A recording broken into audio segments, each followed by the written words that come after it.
శ్రీకాకుళం జిల్లా అరసవల్లి శ్రీ సూర్యనారాయణ స్వామివారి దేవాలయంలో రథసప్తమి ఉత్సవాలు అత్యంత వైభవంగా పూర్తయ్యాయని శాసనసభ్యుడు గొండు శంకర్ అన్నారు. శ్రీకాకుళంలో ఆయన మీడియాతో మాట్లాడుతూ ఈ వేడుకలను గతంలో ఎన్నడూ లేని విధంగా వివిధ ప్రాంతాల నుంచి 1,20,000 మంది భక్తులు వచ్చి స్వామివారిని దర్శించుకున్నారని చెప్పారు. ఎటువంటి అవాంఛనీయ ఘటనలు జరగకుండా వేడుకలు పూర్తి కావడం శుభసూచకమన్నారు. ముఖ్యమంత్రి ఈ ఉత్సవాలను రాష్ట్ర పండుగగా చేయాలని ఆదేశించడం వెనుక కేంద్ర మంత్రి రామ్మోహన్ నాయుడు, రాష్ట్ర మంత్రి అచ్చెన్నాయుడుల కృషి ఎంతైనా ఉందని చెప్పారు. అందరికీ నమస్కారం. రథసప్తమి వేడుకలు అరసవల్లి శ్రీ సూర్యనారాయణ స్వామివారి సన్నిధానంలో అత్యంత వైభవోపేతంగా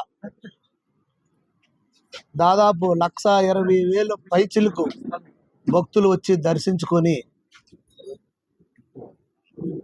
ఈ ఉత్సవం ఇంత బ్రహ్మరథం పట్టించి ఇంత సక్సెస్ చేసినటువంటి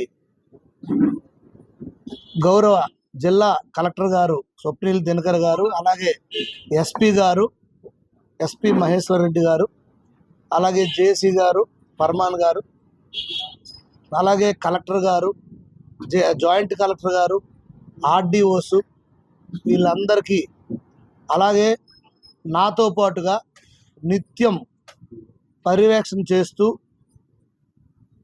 అనునిత్యం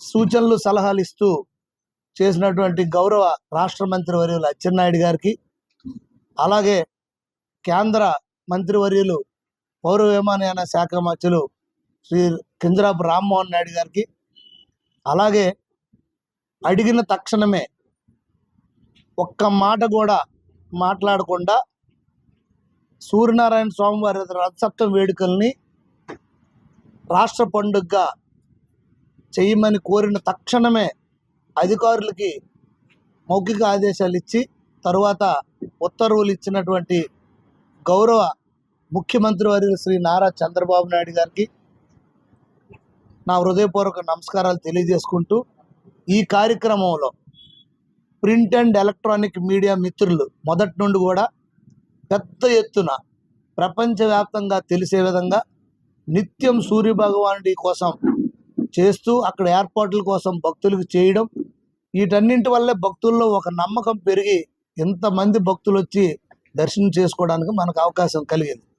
అలాగే ఎన్జిఓస్, ఎంతోమంది ఎన్జిఓస్, స్కూల్స్ కానీ, అలాగే కొన్ని స్వచ్ఛంద సేవా సంస్థలు కానీ, అలా అన్నీ కూడా వచ్చి వారు పెద్ద ఎత్తున మజ్జిగలు కానీ, ప్రసాదం కానీ, స్వీట్స్ కానీ, అలాగే భోజన వసతులు కానీ పెట్టడం చాలా వారికి కూడా నేను ధన్యవాదాలు తెలియజేసుకుంటున్నాను.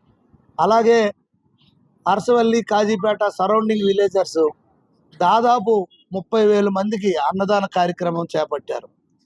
పొద్దున్నే 6 గంటల నుండి సాయంత్రం వరకు నిత్యం కంటిన్యూస్గా వచ్చిన ప్రతి భక్తుడికి అన్నదాన కార్యక్రమం పెట్టాం.